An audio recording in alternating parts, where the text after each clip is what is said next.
L'hygiène des mains s'applique à toutes les personnes présentes dans l'institution. Du professionnel, aux patients, aux visiteurs, en passant par les bénévoles et les professionnels extérieurs. On se lave les mains lorsque celles-ci sont visiblement sales, ou, dans les cas de diarrhée à Clostridium difficile, ou norovirus par exemple. Dans tous les autres cas, on se désinfecte les mains à l'aide d'une solution hydroalcoolique. On le fait avant et après un contact avec le patient ou son environnement, ou quand on a eu un contact avec des liquides biologiques. La désinfection des mains se pratique aussi lorsqu'un nettoyage a été réalisé dans une chambre d'un patient, ou dans une zone de soins, ou encore dans des lieux de passage.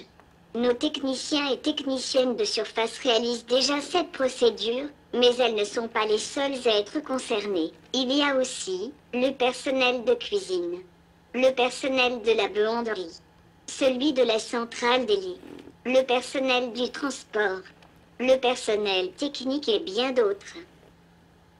Quand on se lave les mains, la procédure complète doit durer 60 secondes. On peut compter dans sa tête ou chanter une petite chanson qui dure 1 minute. Quand on se désinfecte les mains, cela dure 30 secondes. On prend 1 à 2 doses de produit dans les mains et on les frotte jusqu'à ce qu'elles soient complètement sèches.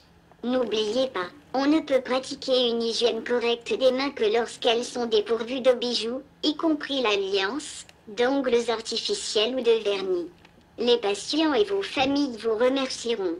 Maintenant, comment faire une désinfection des mains efficace? Prenez une dose de solution hydroalcoolique, et ensuite frictionnez-vous toute la surface des mains pendant 30 secondes en suivant les instructions reprises dans la vidéo. Je vous invite à regarder cela en images sur ma tablette ventrale.